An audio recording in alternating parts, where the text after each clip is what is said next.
Seguinte, nós estamos construindo o curso, viu, senhores? Então, por exemplo, aquele roteiro inicial que eu coloquei lá das aulas, ele pode e muito provavelmente vai mudar. Olha só, eu tinha colocado 3 aulas hoje, né? Só que quando eu fui colocar no papel, o melhor esquema é 2 aulas maiores. Então hoje serão 2 aulas maiores, tá bom? Mas eu vou inteirando vocês dessas mudanças, tá? O curso é um curso de introdução, não é um curso de profundidade, até pelo tamanho do objeto do curso, ele é um curso introdutório, de forma que às vezes você vai ver muitas coisas que você já sabe, no entanto, você vai ver as referências e nós vamos discutir com um pouquinho mais de profundidade. E dentro da introdução, essas 3 primeiras aulas, as 2 aulas de hoje e a primeira de maio, também são introdutórias. De forma que você não deve se desesperar. O que eu quero dizer com isso? É uma enxurrada de informações que nós vamos trabalhá-las ao longo do curso. Mas é preciso que eu passe essa enxurrada de informações. Hoje nós vamos trabalhar 2 temas. A Bíblia como um todo e a estrutura da Bíblia. O que forma a coluna vertebral da Bíblia? O que une o Gênesis ao Apocalipse? Então, é nesse sentido que nós vamos trabalhar esses 2 temas. Então, a primeira aula, Bíblia. Que livro é esse? Que livro maravilhoso é esse? A palavra Bíblia, o primeiro sentido dela é exatamente esse, livro. De forma que a Bíblia, ela é o livro dos livros, por uma série de motivos. Um dos motivos é que a Bíblia vai tratar do começo do universo até o fim. Vai tratar do que nós chamamos de criação até a consumação. Claro que no meio tem 2 coisas aí, é criação, queda, redenção e consumação. Quem é o autor desse livro? O autor é Deus. Deus como, Paulinho? Qual é o processo? Qual é o instrumento? Qual a forma que ele fez? Em primeiro lugar, o autor é Deus no sentido de que Deus se revela. Deus se revela na natureza? Sim, né? Quando nós olhamos a ordem da natureza, quando nós olhamos para dentro de nós mesmos, quando nós olhamos a natureza, nós podemos inferir dela que há um Deus de ordem, que por trás dessa ordem há alguém. Quando nós olhamos sinceramente para dentro de nós mesmos, nós percebemos que nós temos valores morais, que nós reconhecemos no outro alguém que é igual a nós, de forma que Deus se revela sim na natureza. No entanto, há uma chamada revelação especial, que é a Bíblia. É uma revelação sobrenatural, ou seja, que vai além das leis da natureza, que é o fato de Deus ter escrito para nós a Bíblia. Como que Deus fez isso? Há um processo, né? Há um instrumento de Deus para fazer isso, que se chama inspiração. Quer ver? Abre para mim lá em 2 Pedro 1:21. 2 Pedro 1:21. Alguém vai ler, mas lembra da recomendação. Lê alto. 2 Pedro 1:21. Porque nunca, jamais, qualquer profecia foi dada por vontade humana. Entretanto, homens santos falaram da parte de Deus, movidos pelo Espírito Santo. Profecia, né? A palavra, a revelação homens falaram da parte de Deus.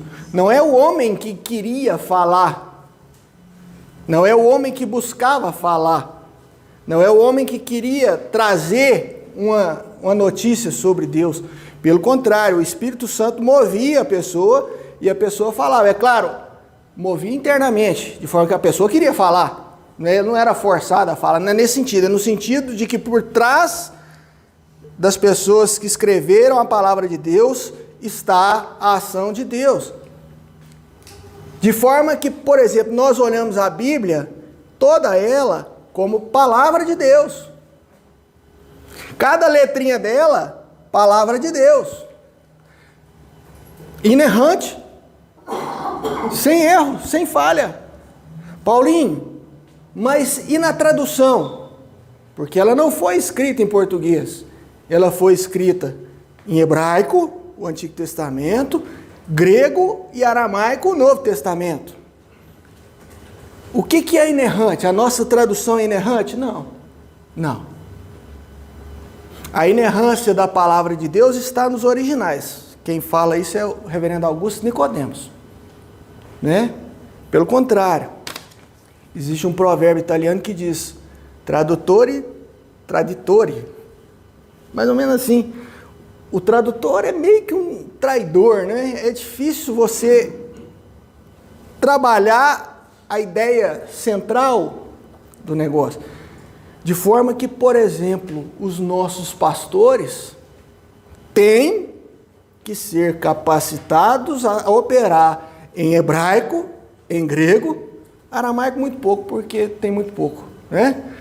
Mas aqueles que nos conduzem são preparados, sim. Ninguém sai do seminário sem ter estudado, espero eu, muito bem, o hebraico e o grego, porque é lá que está. De forma que Deus inspirou homens para trazer essa palavra para nós. Aproximadamente 40 homens estão envolvidos na construção da palavra de Deus por mais ou menos 1.600 anos. É uma revelação que vai de Moisés, né, até João, na ilha de Patmos. Moisés, o primeiro que escreve os 5 primeiros. João, além das cartas, além do evangelho, escreve o Apocalipse. Mais ou menos 1.600 anos. E a revelação cessa. Enquanto inspiração, a revelação cumpre o propósito, né? Mas ela cessa. Percebam o seguinte, todo o Antigo Testamento vai apontar para Jesus. Jesus vem, são escritos os evangelhos, todas as cartas, o Apocalipse gira em torno de Jesus, e ali a revelação cessa. Dali em diante nós não falamos mais em inspiração, nós não falamos mais em profecias bíblicas. A palavra profecia perde o sentido de nova revelação e ganha o sentido, já no Novo Testamento, de interpretação daquilo. De forma que o profeta do Novo Testamento é aquele que lê a palavra, interpreta a palavra e aplica a palavra. Já, então, depois do fechamento do cânon, nós não temos mais inspiração, nós temos iluminação. O que é isso, Paulinho? É a ajuda, o auxílio do Espírito Santo para nós, para mim e para você e para cada um de nós, para que nós possamos interpretar a palavra de Deus e aplicar a palavra de Deus. Na inspiração não há erro. No processo de interpretar e no processo de aplicar, pode haver erros. Por exemplo, na nossa doutrina ela está aberta, né? O lema da reforma é reformanda est et semper reformanda. Gente, o latim foi tudo errado. É porque eu não anotei. dá nisso. Mas é assim, nós somos reformados, mas nós estamos sempre nos reformando, voltando à palavra de Deus, interpretando certo, vendo o que nós estamos errando, o que a gente pode estar colocando que não é tão bíblico quanto deveria ser, de forma que hoje nós temos a iluminação, não há mais novas revelações. Muito cuidado com isso, senhores. Às vezes a gente menospreza o perigo de novas revelações, mas para pensar. O islamismo, religião que está crescendo, crescendo, crescendo, ela é fruto de uma nova revelação. Maomé não vai negar Abraão, Jesus, não, senhores. Ele vai dizer o seguinte: depois daquilo tudo, Gabriel volta e me revela mais coisas. Me revela definitivamente. E aí ele escreve o Corão, que seriam essas novas revelações. Uma religião muito forte no Brasil que se chama Espiritismo. Fruto de novas revelações, é exatamente Allan Kardec dizendo o seguinte: olha, é o Evangelho, senhores, mas é o Evangelho segundo o Espiritismo, é o Evangelho segundo novas revelações de Allan Kardec. Os mormons também vão alegar ter as suas raízes no cristianismo, de forma que a inspiração passou, já concluiu, hoje nós temos somente iluminação. Sim. Ontem passou lá em casa um moço, eu estava no meu momento de almoço, já era assim, tarde, que os meninos estão saindo tarde da escola, e eles passaram, eles estão com uma informação de que eu já tinha ouvido falar, mas ontem, assim, meio que não concretizou, porque eu não fui lá. Sim. Na porta, mas ele dizia ser evangélico e falava da deusa mãe. Deus me livre. Deusa A mãe. Diva falou que passou na casa dela essa semana também. Aí eu orientei o Heitor, eu falei, diga a ele que nós não acreditamos em deusa mãe, nós acreditamos em Deus Pai, Deus Filho e Deus Espírito Santo, e nada mais além disso. O Heitor foi lá, falou isso para ele saiu e foi embora. Quem quiser saber um pouco mais disso aqui, faça outro curso, nós vamos tratar disso aí, que isso aí chama neopaganismo, né? É uma religião que quer ser um guarda-chuva que abarca dentro de si todas as demais religiões. Comunismo, né? Hã? Deixa de ser o ecumenismo, né? É, O Papa já tá... sim. Com base no ecumenismo, ele fala assim, olha, a sua está certa, a sua está certa, a sua está certa, a sua está certa, tudo dentro da minha. Entendeu? Mas é lá no curso de lá. Mas, de fato, inspiração passou, nós já temos aqui um instrumento para trabalhar, agora é interpretar e aplicar, e traduzir e anunciar, não é verdade? Tá. Qual é o tema desse grande livro chamado Bíblia?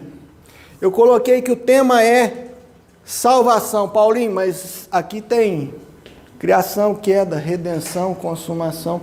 Por que o tema é a redenção, Paulinho? A criação, na sua Bíblia, ela está de Gênesis 1 e 2.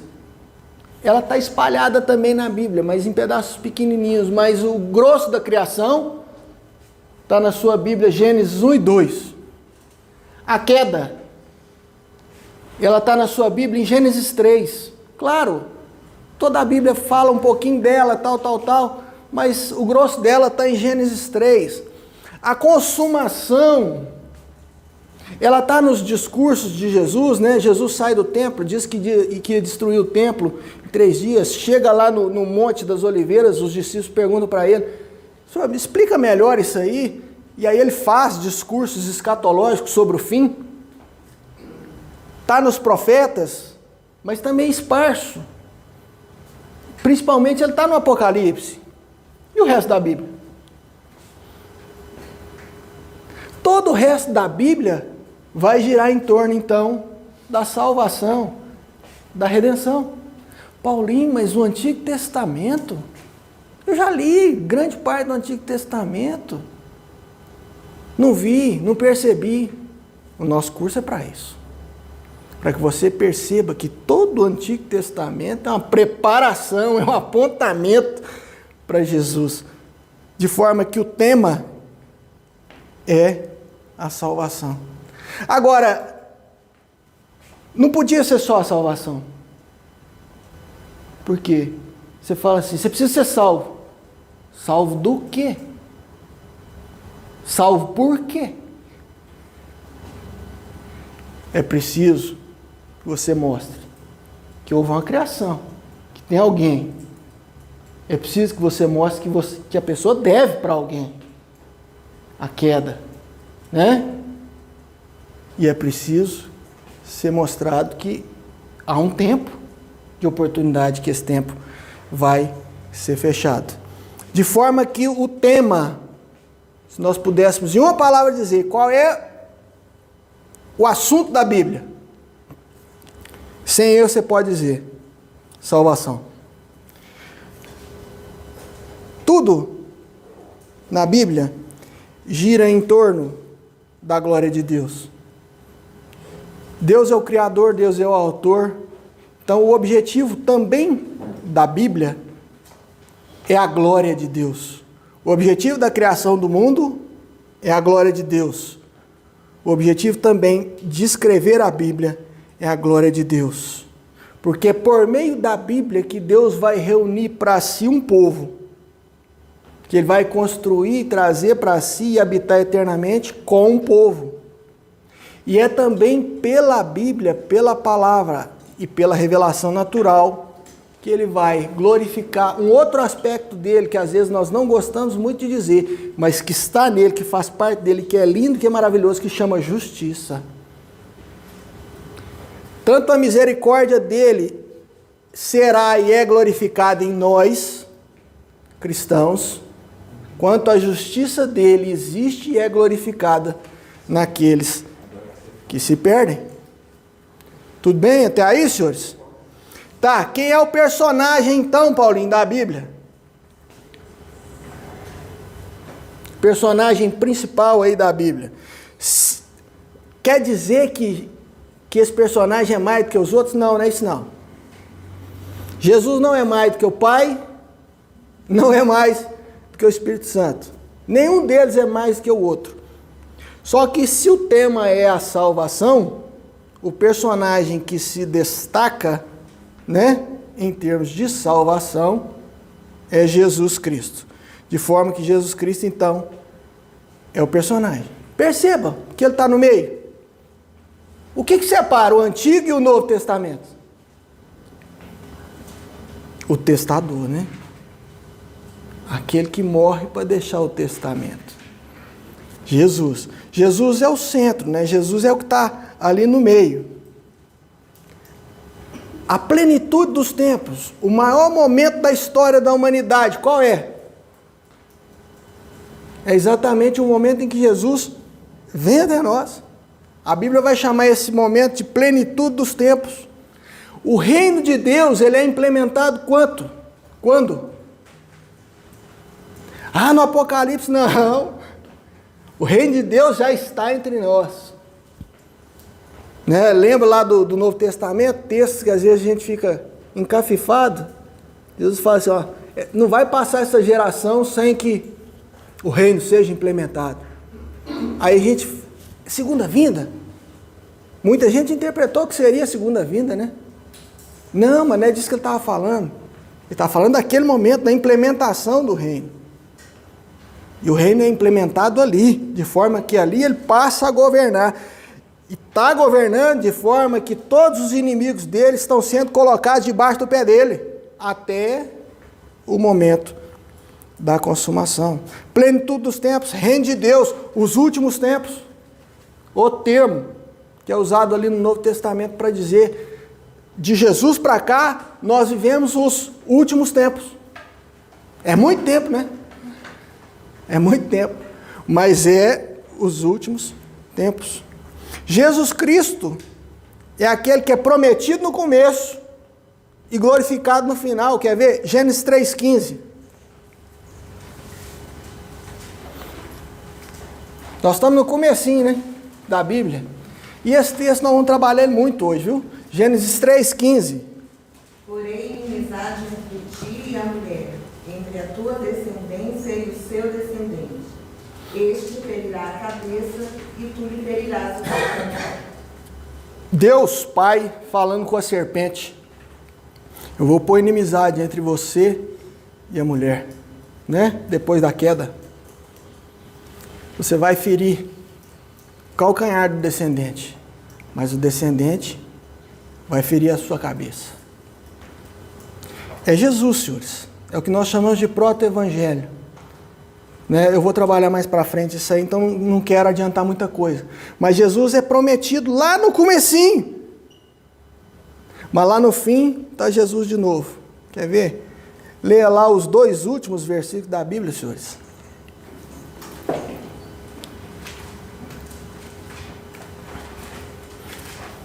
Aquele que dá testemunho destas coisas diz: certamente venho sem demora. Amém. Vem, Senhor Jesus. A graça do Senhor Jesus seja com todos. Vem quem? Jesus. Jesus está no começo, Jesus está no fim. Jesus é o princípio, Jesus é o fim. Jesus é o alfa, Jesus é o ômega. Eu estava assistindo uma palestra sobre a teologia do pacto, que é a nossa segunda aula, e o cara fala assim: ensina a sua criança a responder as perguntas do ministério infantil. Tudo que falar do Antigo Testamento e perguntar para o seu filho, isso aqui quer dizer o quê? Ensina ele a acertar 50% das respostas. Se ele não sabe a resposta, é que ele fala: Jesus, Jesus, é Jesus. Porque tudo, quase tudo, praticamente tudo da Bíblia aponta para Jesus. Indica, simboliza, faz referência.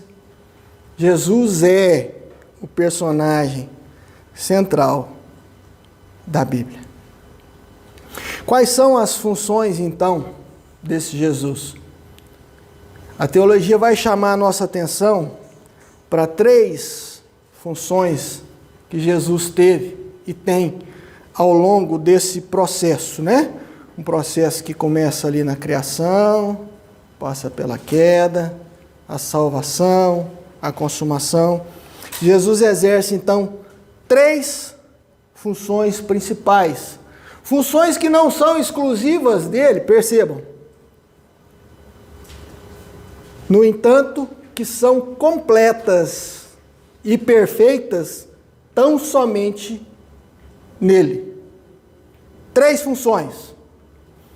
Hebreus 1, de 1 a 3. Primeira função. Havendo Deus outrora falado muitas vezes e de muitas maneiras aos pais, pelos profetas, nestes últimos dias nos falou pelo Filho, a quem constituiu o herdeiro de todas as coisas, pelo qual também fez o universo. Ele, que é o resplendor da glória e a expressão exata do seu ser, sustentando todas as coisas pela palavra do seu poder. Depois de ter feito a purificação dos pecados, assentou-se à direita da majestade nas alturas. Havendo Deus, o que é outrora, senhores? Me ajuda aí. Tempos anteriores. Isso. Havendo Deus antigamente, Hebreus é um livro do Novo Testamento, Jesus já tinha vindo, né? Jesus já tinha morrido. Havendo Deus antigamente falado muitas vezes e de muitas maneiras aos pais pelos profetas, olha a inspiração aí. Deus já tinha inspirado gente de tudo que era tipo, em sonho, aparecendo, não é? Fazendo a pessoa sentar e escrever, se revelando de todas as formas, de várias formas.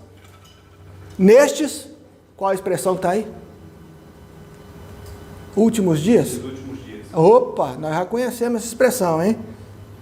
De Jesus, né, de Jesus para cá, Deus se revela pelo Filho. O Filho é a revelação. Filho a quem Deus constituiu herdeiro de todas as coisas, pelo qual também fez o universo. O Filho que é o resplendor da glória, o brilho completo da glória e a expressão exata do ser de Deus. Senhores, quer saber quem Deus é? É quem Cristo foi. Quer saber o que Deus quer? Ouça Cristo.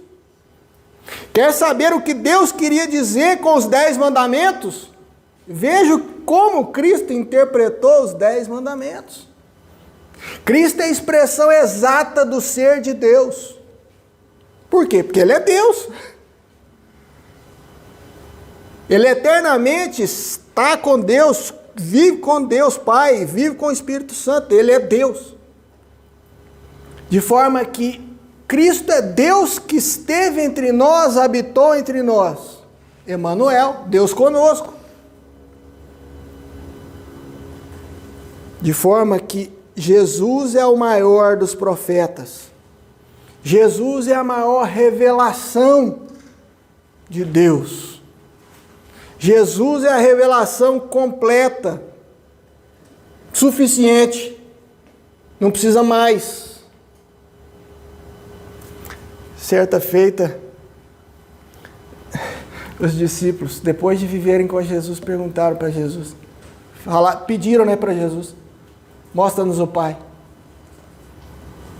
Lembram? Há tanto tempo estou convosco. Eu sou a revelação. Quem me vê a mim, vê o Pai. Quem me conhece, conhece o Pai. Jesus é a expressão exata do ser de Deus. Não muda aquele corim, viu? Tem gente que gosta de mudar, né? Não sei por que mudaram um corim que dizia essa exata expressão da imagem do Pai. Tá gravando, né? Então vou cantar à vontade.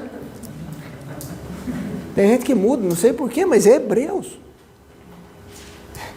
O profeta, maior que todos os profetas, que dá completude a tudo que as profecias diziam, é Jesus. Esse é o primeiro ofício de Cristo. Segundo ofício de Cristo, 2 Samuel 7,16.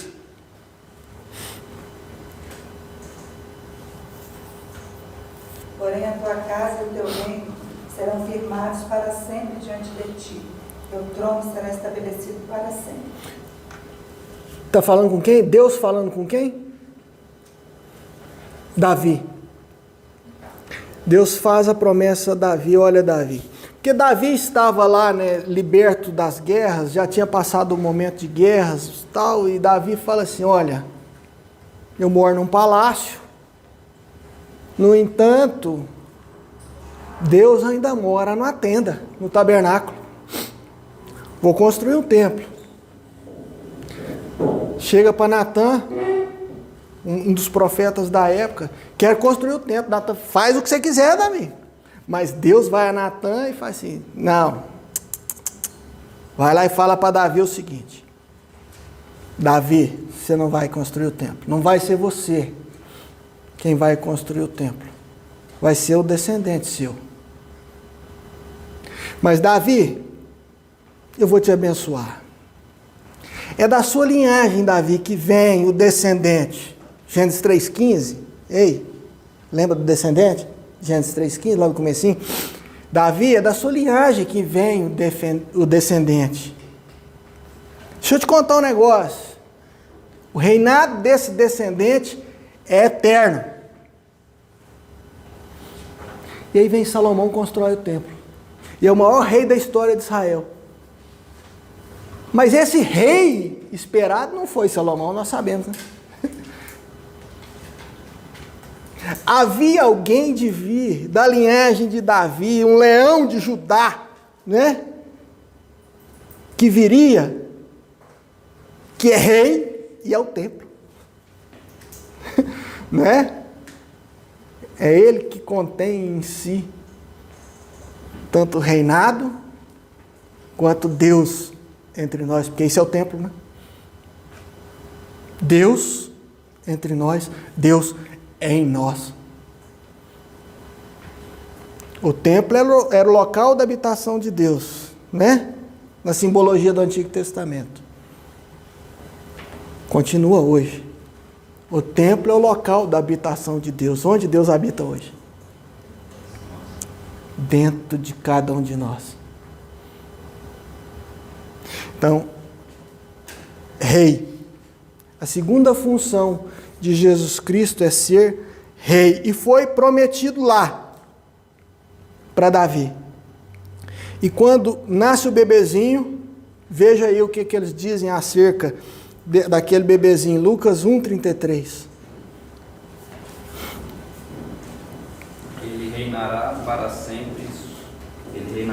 sempre sobre a casa de Jacó, e o seu reinado não terá fim. Rapaz, mas ele era um bebê ainda, hein? E as pessoas diziam sobre ele: olha, esse vai reinar. E o reinado desse não terá fim. Tá, vamos entender um pouquinho, porque se o reinado dele não tem fim, começou ali na vinda,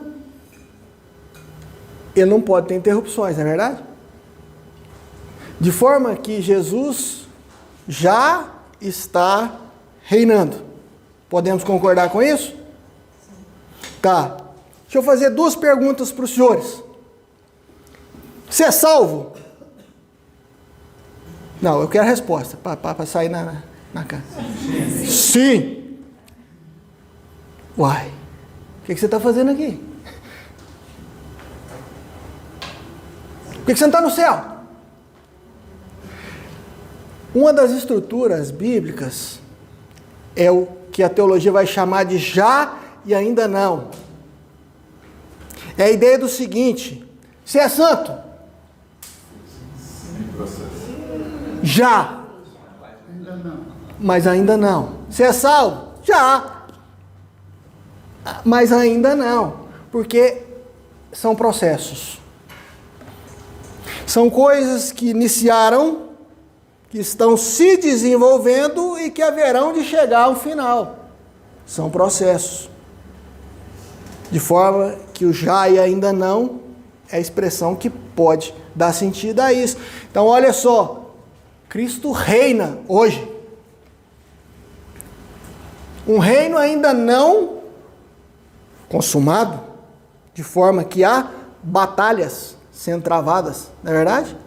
A igreja está constantemente sob batalhas. O que não quer dizer que Jesus não está reinando, que ele não está governando. No presente momento, ele está submetendo todos os poderes, impérios, soberanias, seja o que for, as coisas do futuro, do presente, do porvir, sobrenaturais e naturais, ele está submetendo todas essas coisas ao estrado dos seus pés. Para calcar, né? Amassar com calcanhar. Todos os poderes. Mas ainda é um tempo de batalhas. Ainda é um tempo de lutas. De forma que Jesus reina sim. Mas ainda não se consumou aquilo que haverá de ser. Está lá em Colossenses 2,15. E outra pessoal, para mim, 1 Coríntios 15, de 25 a 26.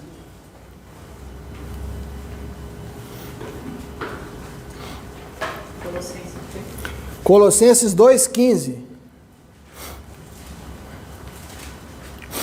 E despojando os principados e as potestades, publicamente os expôs ao desprezo, triunfando deles na cruz.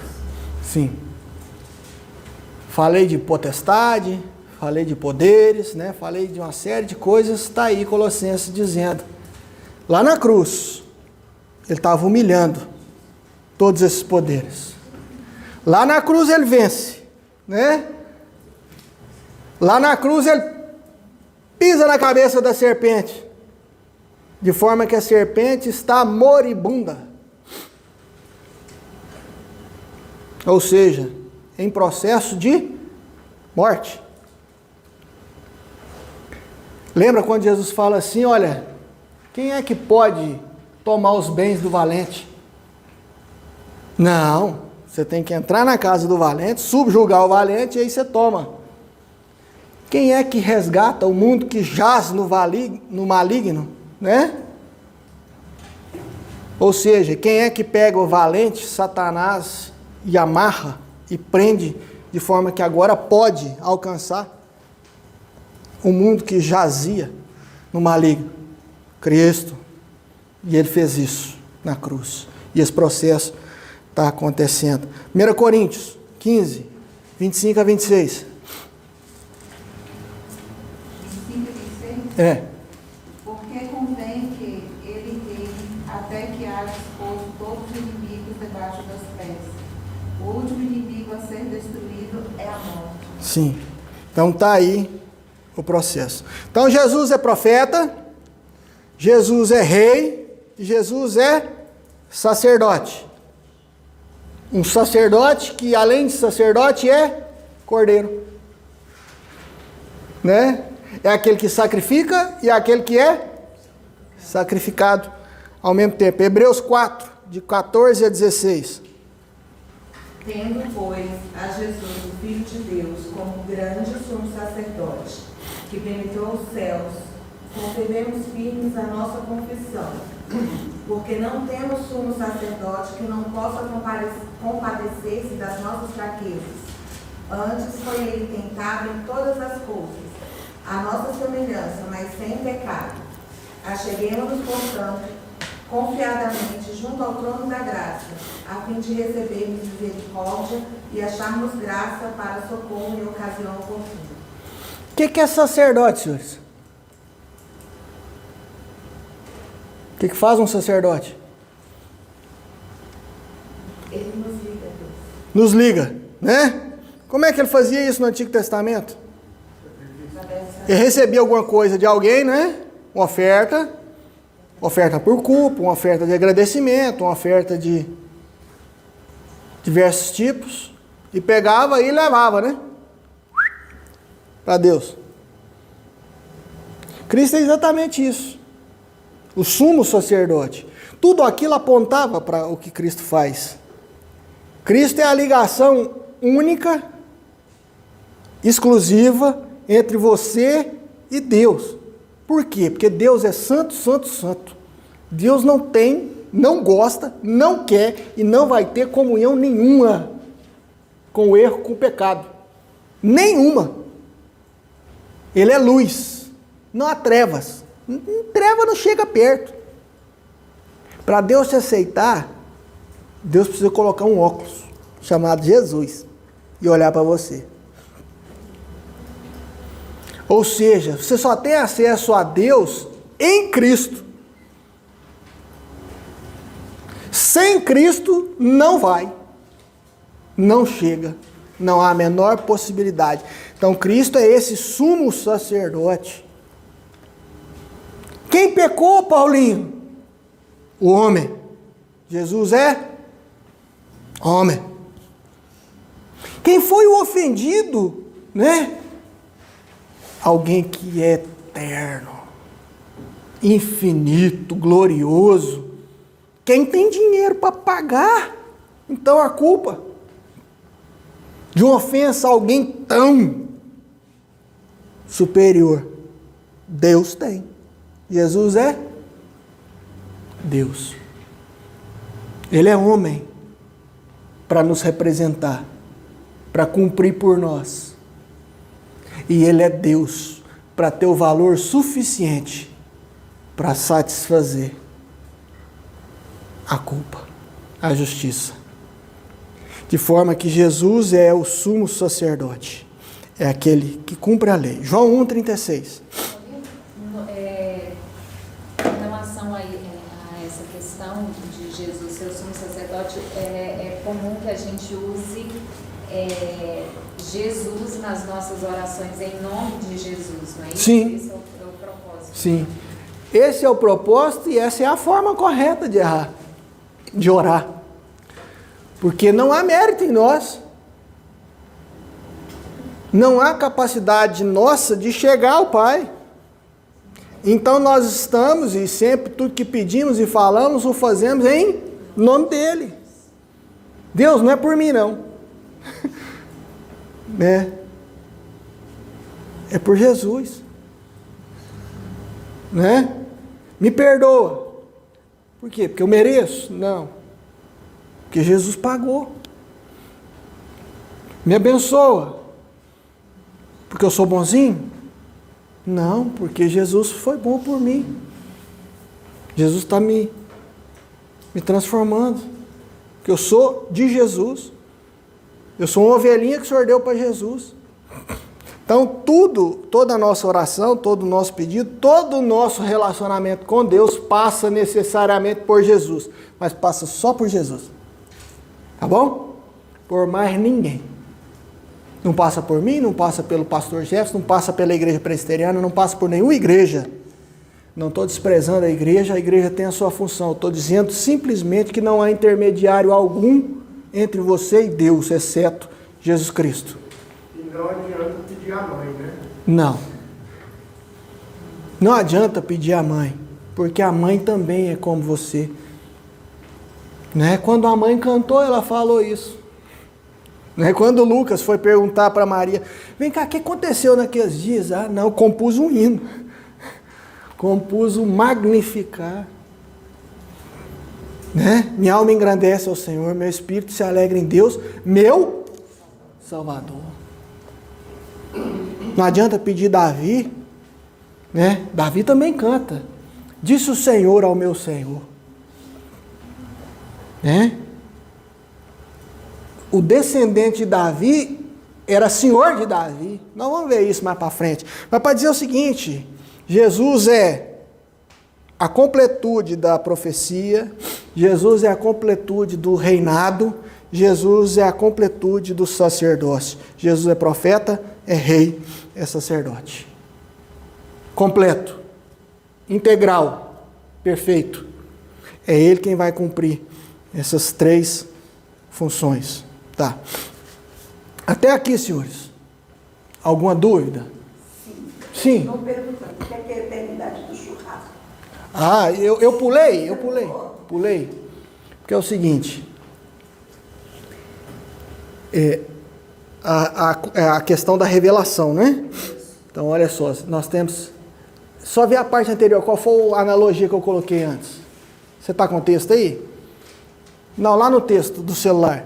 Não revela tudo. Ele não revela tudo. Essa é a criação dos anjos e a eternidade do churrasco. Isso, então olha só. Sobre a criação, ele não revela tudo, né? Ele revela o suficiente sobre a salvação. A Bíblia revela o suficiente sobre a salvação. Mas ela não revela tudo sobre todas as coisas. Por exemplo, sobre a criação. Nós sabemos pouquíssimo sobre a criação dos anjos, não é verdade? Nós sabemos ali, com base em Jó, que foi antes da criação, né? Antes do haja luz. Engraçado, né? E só. Não sabemos muito bem, né? Lá no meio fala um pouquinho da rebelião que aconteceu, da Bíblia, mas nós não sabemos bem, porque não revelou tudo.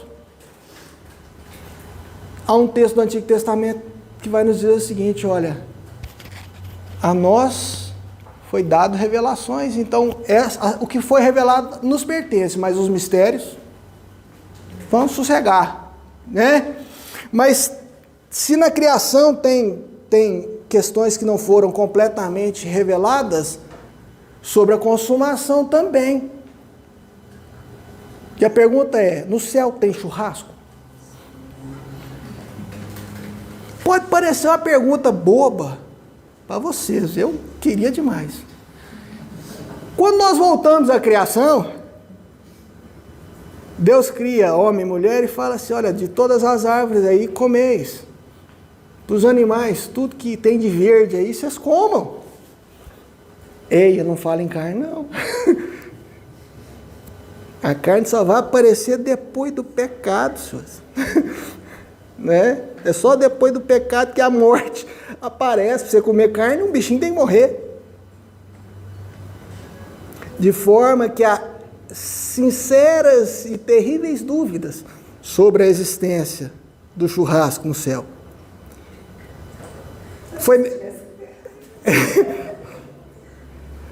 Foi uma brincadeira, sem graça como todas as outras.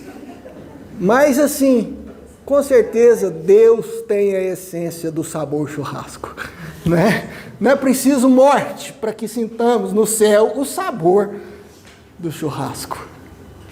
Então, era uma brincadeira que eu esqueci de fazer, mas que está aí.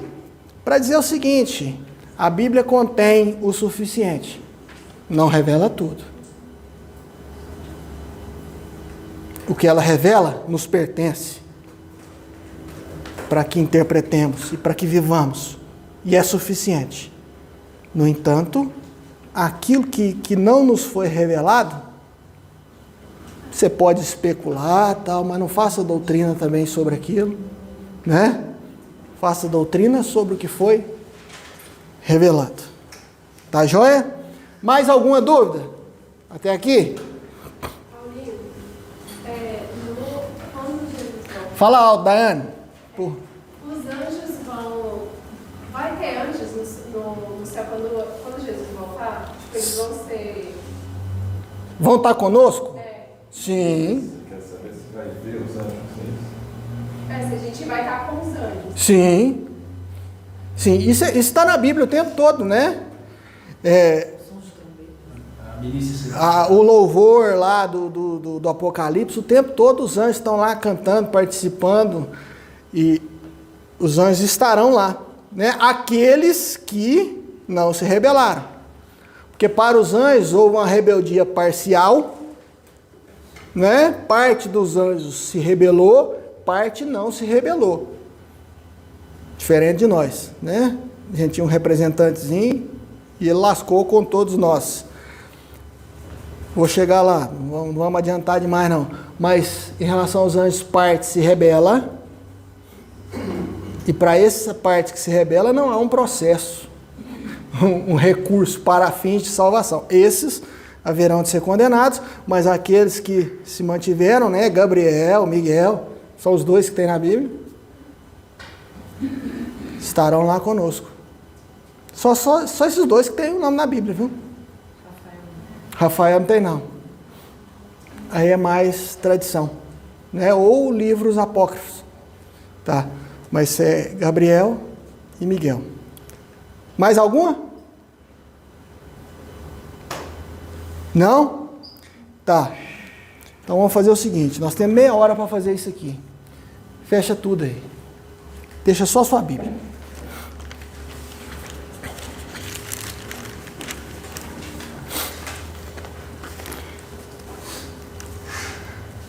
Nós estamos falando da excelência desse livro. Nós falamos do tema, falamos do autor, falamos do personagem principal, rapidamente falamos, né, de criação, queda, salvação, consumação, tá? São 66 livros, 36 no Antigo, 27 no Novo. Eu queria agora que a gente passeasse por ela.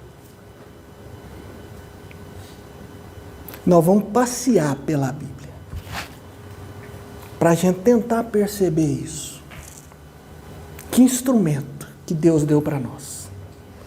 Que coisa maravilhosa que Deus nos forneceu para a nossa salvação, para a nossa santificação, para o nosso crescimento espiritual. Tá bom? Tá. Antes de entrar nisso, deixa eu apresentar para vocês alguns livros. Eu não vou tratar de cânon no meu curso. O que é isso, Paulinho? Cânon? Por que esses 36? E os 7 da Católica? 39, meu irmão. 39 e 27. 66, né? Por que você não vai tratar disso? Porque a matéria é complicada, é uma matéria que gastaria tempo demais e é específica demais. Tá, mas nós temos por aí por exemplo, 7 livros do Antigo Testamento que a católica diz também pertencerem ao cânon. Nós entendemos que não. Por quê? O início dessa inserção desses livros pela Igreja Católica no Antigo Testamento se deu quando um grande teólogo lá dos primeiros séculos, chamado Jerônimo, resolveu traduzir o Antigo Testamento para o latim. E ele fez isso numa tradução chamada Vulgata. E ele traduz todos os 39 e coloca depois mais alguns, que ele dizia assim, serem bons livros, né? Livros cristãos, mas que ele não coloca em pé de igualdade.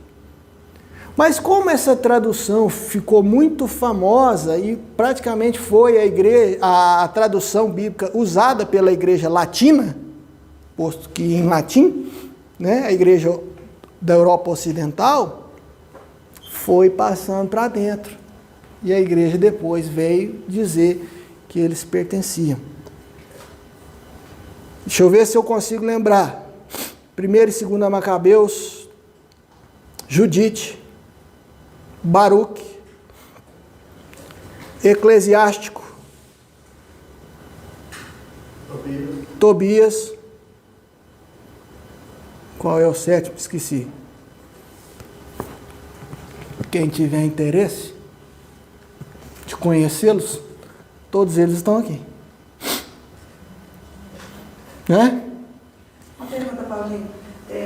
Quando o Jerônimo fez, ele fez do mesmo jeito que a nossa e colocou esses Depois.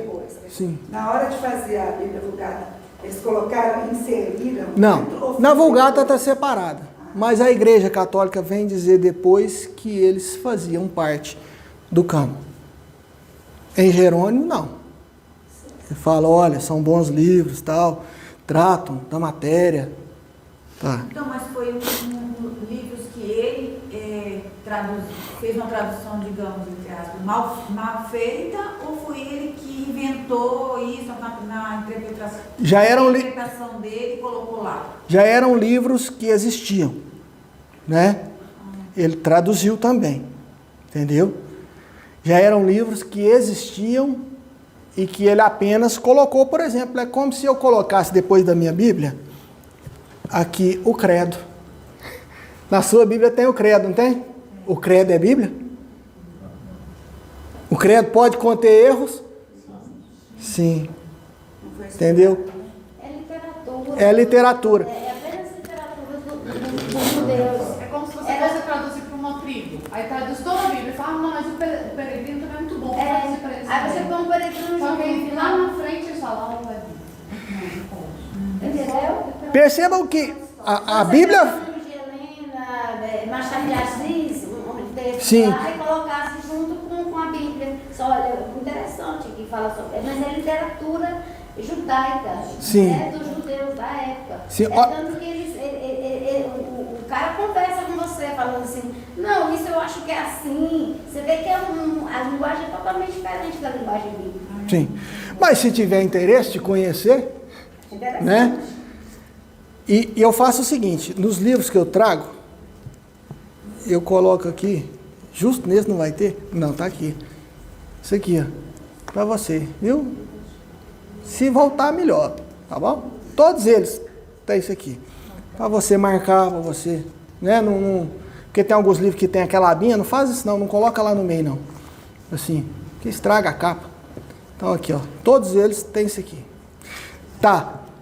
Eclesiástico e livro de sabedoria. Era o que faltava, era o livro de sabedoria. Tá. A Bíblia fala de livros que nós nem conhecemos, né? Judas traz sobre um livro. Atos fala uma palavra de Jesus que o Evangelho não traz. Engraçado, né? Melhor é dar do que receber. Está em Atos. Você não acha no Evangelho. Por quê? Porque nenhum dos evangelistas colocou, e Lucas só colocou em Atos. Problema nenhum. Né? No Antigo Testamento, fala-se também de livros que foram usados para escrever o Antigo Testamento. Parte de Reis. Tá certo? Tá. Esses 7 aqui, eu já li alguns deles, não li todos. Parte é boazinha, tem algumas coisas bem esquisitas, né? Tem algumas coisas que a igreja vai usar para fundamentar doutrinas além da Bíblia, né? Adoração aos mortos. Tá. Mas se fosse só os 7, estava bom demais, né, senhores? Aqui, ó. Primeiro livro de Adão e Eva. Vou ler aqui, peraí. Primeiro livro de Adão e Eva, segundo livro de Adão e Eva, livro de segredos de Enoque, livro da ascensão de Isaías, o martírio de Isaías, Melquisedeque, o testamento de Abraão, a assunção de Moisés, só os apocalipses aqui, o evangelho de Tiago, o evangelho de Maria Madalena, o evangelho de Judas, o evangelho de Nicodemos, descida de Cristo ao inferno, o evangelho de Pedro, o evangelho de Tomé, o evangelho de Filipe, Apocalipse de Adão, Apocalipse de Abraão, Apocalipse de Moisés, Apocalipse de Elias. Tudo isso está aqui, senhores. Apócrifos da Bíblia. 90 e tantos % desses livros aqui foram escritos mais ou menos em 300 depois de Cristo. São livros que nós chamamos gnósticos. O gnosticismo se caracterizava pelo... Ele vem... Tem um livro aí que até parece que Jesus beija Maria Madalena, né? Um trem assim. Aqui. O gnosticismo ele se caracteriza, posto que ele é muito derivado da filosofia platônica, faz outro curso aí que nós vamos discutir isso aí, né? Assim, uma separação muito grave entre parte espiritual, parte física, alma e corpo. De forma que para o gnóstico, a alma é tudo e o corpo é nada. Algumas cartas do Novo Testamento já vão começar a combater isso aí, principalmente João, né? O gnosticismo que começa a entrar para dentro da igreja. Bom, se a alma é tudo, o corpo é nada, 2 tipos de pessoas vão sair desse entendimento. Um que diz o seguinte: a alma é tudo, o corpo é nada, então nada para o corpo. Ascetismo total, não como nada, como o mínimo possível, durmo o mínimo possível, flagelação no corpo. O corpo não vale nada. Castidade total. Já tem gente que olha para a mesma ideia e fala assim: a alma é tudo, o corpo é nada. O que eu fizer com o corpo não importa. Farra, carnaval, orgia, comilança, é do corpo, é matéria. Entendeu? A Bíblia vai trabalhar sobre isso. Mas por que eu falei disso? Porque o primeiro livro de Adão e Eva, eu nunca tinha entendido de onde será que o mundo tirou a ideia de que o pecado original é o sexo, senhores. Eu já li a Bíblia mais de uma vez e nunca achei isso aí, essa ideia. De onde que eles tiraram isso? Do primeiro livro de Adão e Eva. Gnóstico. Vai dizer. O que é mais incrível é que tão precocemente essas ideias esquisitas surgiram na história da igreja, né? Porque a gente fica achando que é coisa moderna, que é coisa de hoje, mas não. Essas porcarias, ó... Sim, estão lá. Hã? Tá vendo? Quem tem amigo, quem tiver interesse. Talvez seja daí a inspiração, Paulinho, para aquele filme, não sei se vocês já assistiram, O Código da Vinci. Sim. Que eles enfocam isso numa fotografia, a Santa Ceia. Isso, exatamente. Que Maria Madalena estava Sim. bem do lado, né, de de Sim. Jesus. Sim. Em vez de, aí eles trocando assim a figura, né, colocando Maria Madalena lá, era a única mulher que constava na ceia. Em vez do discípulo amado, né? Maria Madalena. E assim, o Código da Vinci vai dizer que assim, Jesus, na verdade, não ascendeu, né? Continuou e a descendência dele está por aí. É uma forma de exaltar o sagrado feminino também, que eles gostam tanto, né? O Código da Vinci, ele estuda muito sociedades secretas, né? Isso. Então, nessa época, muitas sociedades secretas surgiram mesmo no seio da igreja, mesmo dentro da liderança eclesiástica. Sociedades secretas, que são apócrifas, que são malignas, que são demoníacas. Como a igreja oficial perseguia e matava, né? Os hereges, eles se reuniam em sociedades secretas. E tem delas que persistem até hoje, os Illuminati, a maçonaria, né? Quando o cristianismo surge, só para a gente terminar esse parênteses aí, mas só dizer isso aqui, ó. Isso aqui é um livro sobre cânon. Quem tiver interesse, por exemplo, por que esses 39? Por que os 27? Por que não os outros? Quais os critérios? Há critérios. Quais os critérios? Qual concílio que eles decidiram? Já em 100 e pouquinho, já sai uma lista, né?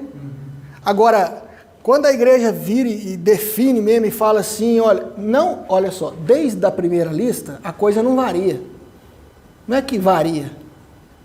Mas surgiu a necessidade, então, por exemplo, eu acho que foi fixado, foi no de Nicéia.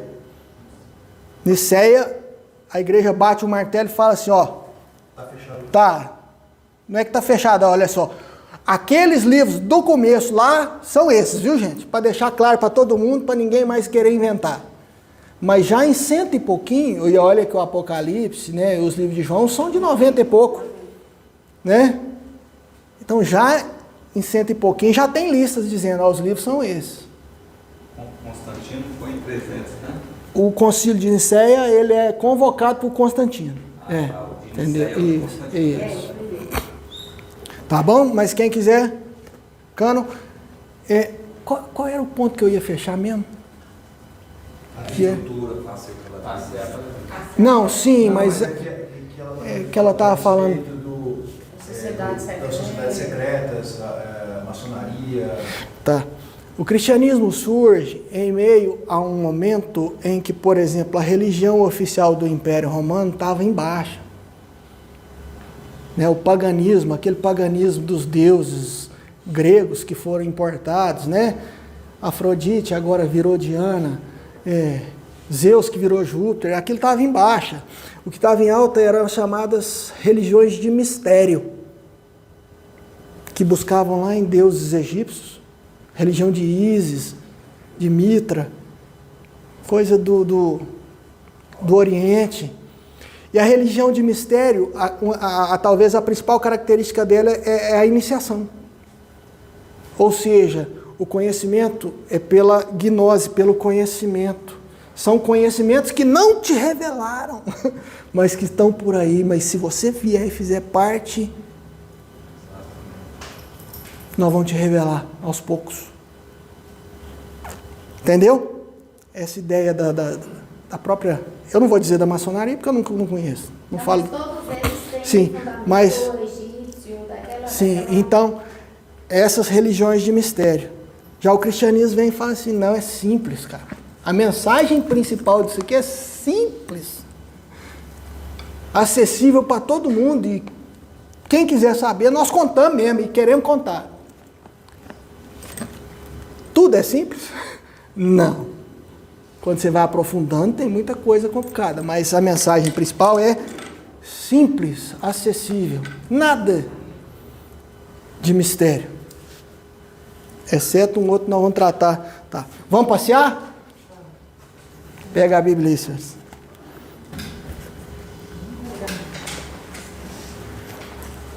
A Bíblia é a revelação de Deus para você.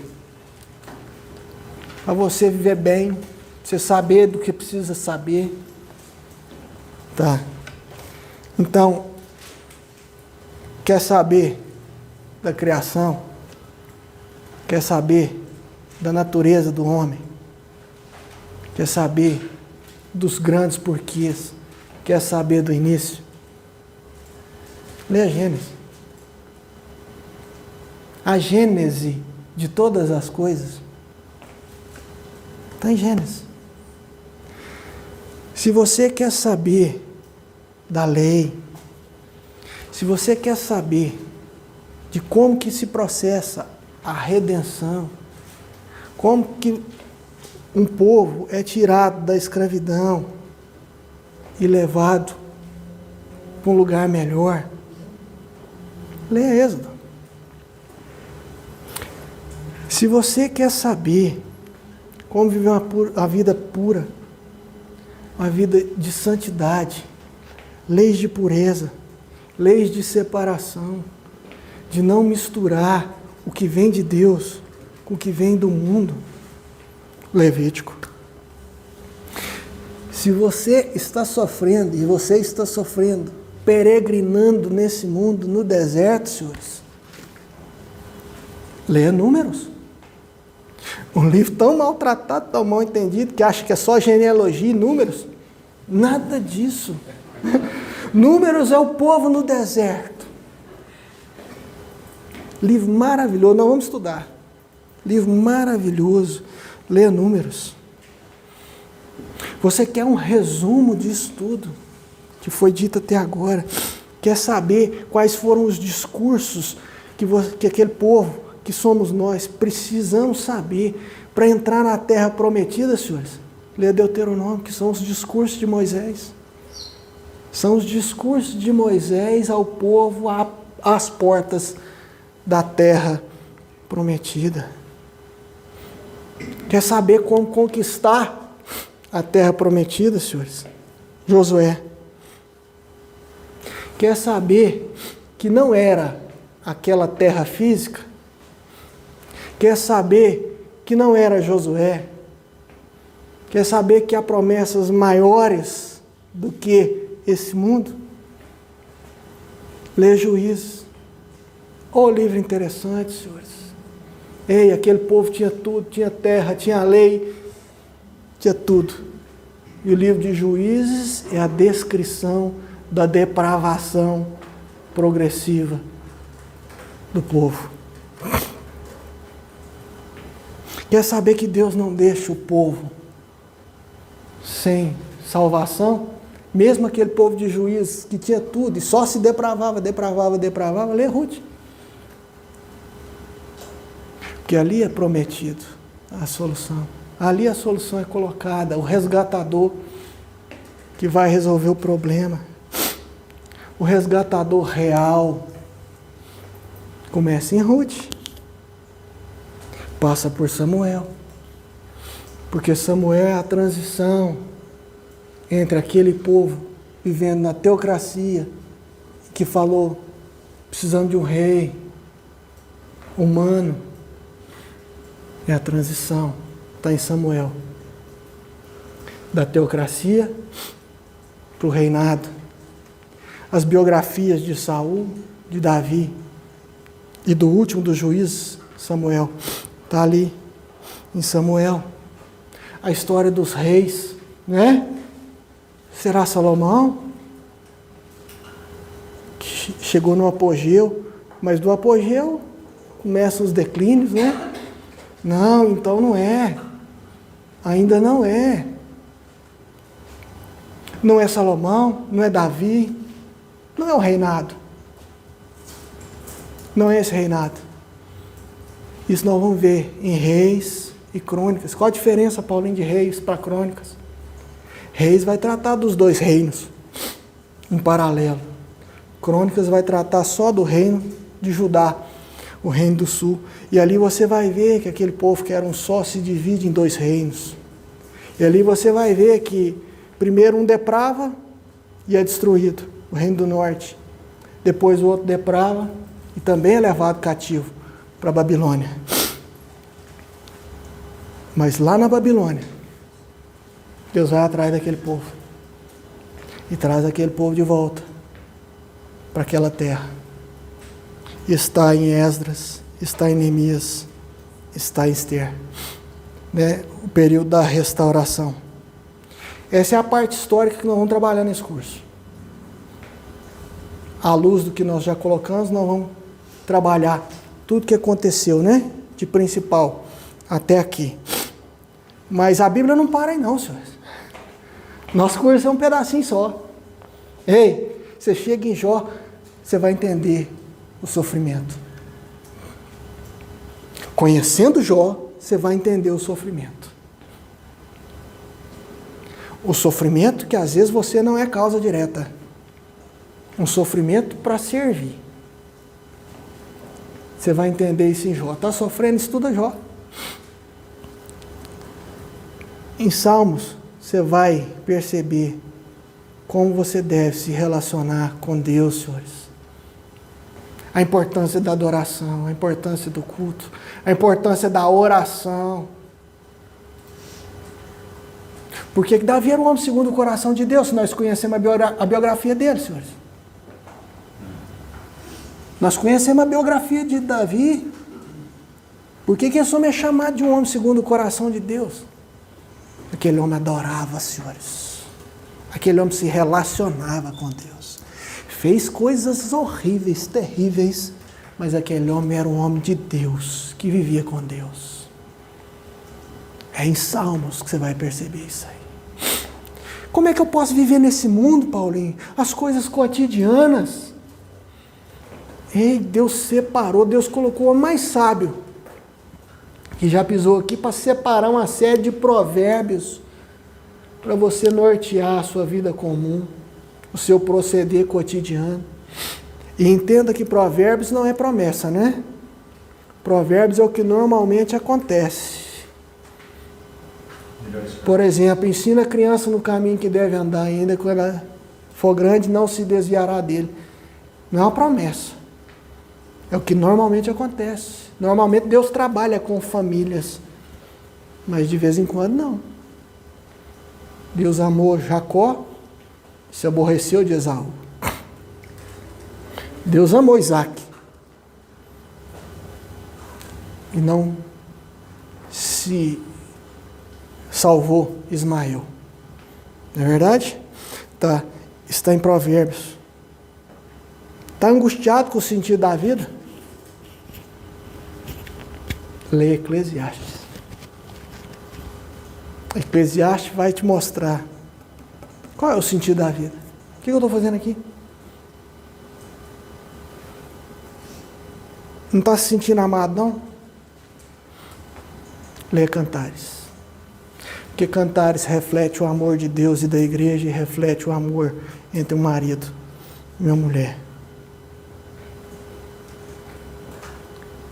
Está esperando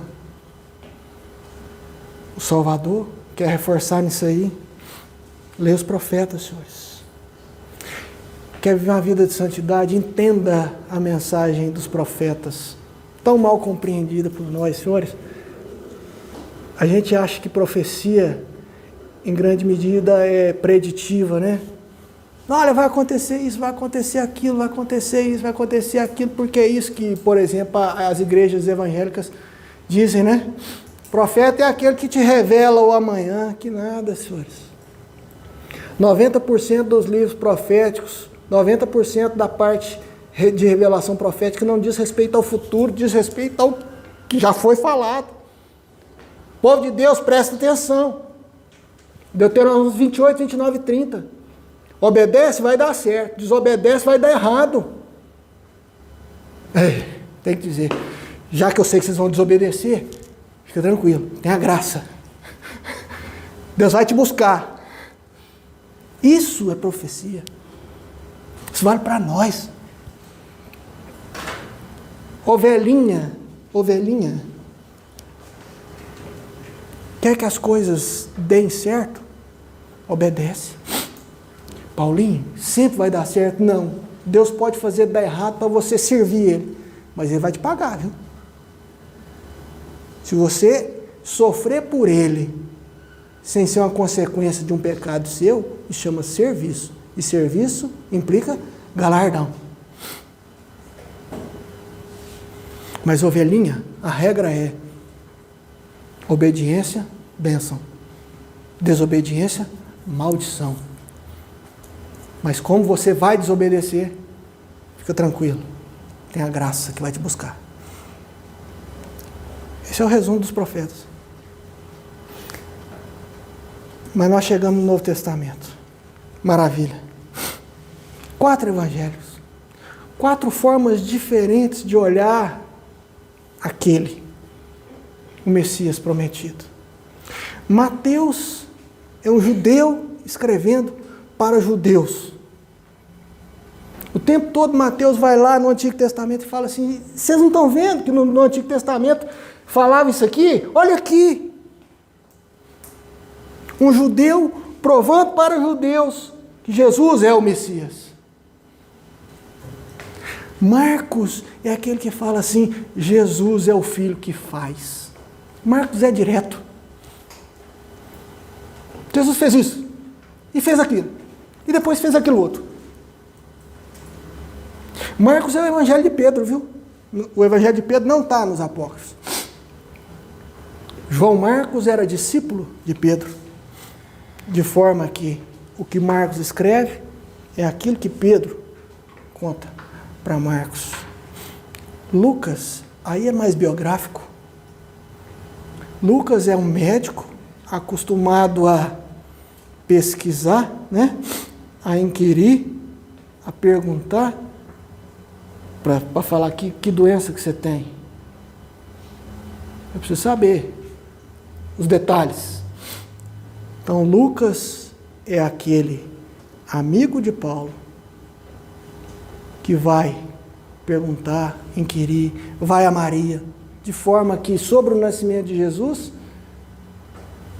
grande parte do que nós sabemos é Lucas, que foi em Maria, que foi naqueles que estavam envolvidos nessa pesquisa histórica.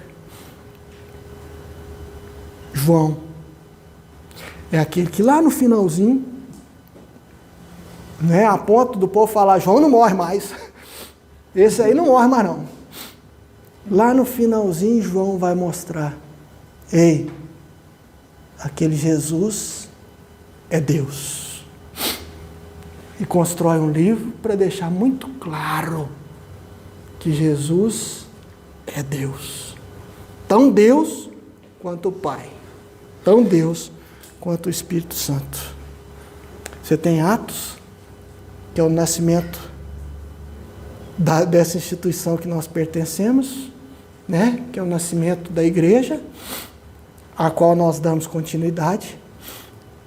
Você tem as cartas de Paulo, você tem as cartas gerais, e você tem o livro da consumação, Apocalipse. As coisas reveladas nos pertencem. Às vezes a gente não valoriza. Eu vou passar para os senhores, vou mandar hoje mesmo no grupo. São 2 planos de leitura da Bíblia no ano. Tem um plano que ele pega e lê o Antigo Testamento e depois lê o Novo. Tem outro plano que ele pega e lê concomitante, Antigo e Novo, Antigo e Novo. Entendeu? Todo dia ele divide o Antigo e o Novo, você lê um pedacinho de cada.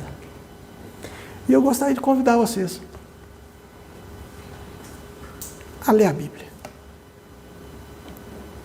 Tudo que nós precisamos saber para ter uma vida boa. Paulinho, o que você quer dizer com vida boa? Ei, uma vida que não importa as circunstâncias.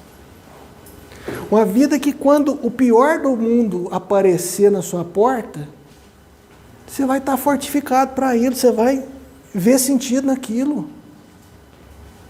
Ah, o mundo está acabando. E daí, cara? Você sabe quem você é, você sabe nas mãos de quem você está. Você sabe, assim, você não sabe necessariamente o porquê, mas você sabe que tem propósito. Bíblia. Lê muito a Bíblia. conhecer bem a Bíblia, estar sempre diante da Bíblia. Esse é o meu convite para vocês, senhores. Conclusão. A Bíblia é o livro dos livros. A Bíblia é a revelação amorosa de Deus ao homem. Revelação que vai da criação à consumação. A Bíblia é nossa única, infalível, inerrante, regra de fé e de prática, sendo suficiente para a nossa vida e nossa salvação. Cristo, nosso profeta, nosso rei, nosso sacerdote, começou e vai completar a obra, o plano. Então, o nosso desafio é: conheçamos e prossigamos em conhecer ao Senhor. A Ele toda a honra, toda a glória, todo louvor. Senhores, aqui eu encerro a primeira aula. Ficou alguma coisa? Eu falei alguma coisa que você olhou, pensou, falou assim: Paulinho, não sou bem bíblico não. Meus irmãos, você pode me corrigir. O que não pode acontecer é a gente sair daqui com a ideia errada. Por favor, viu? Eu falei 36 do Antigo Testamento, não falei? Não é que eu não sei, não. Eu sei, mas eu tropeço. Mas se eu tropeçar, fala. Tá bom? Vamos tomar uma água?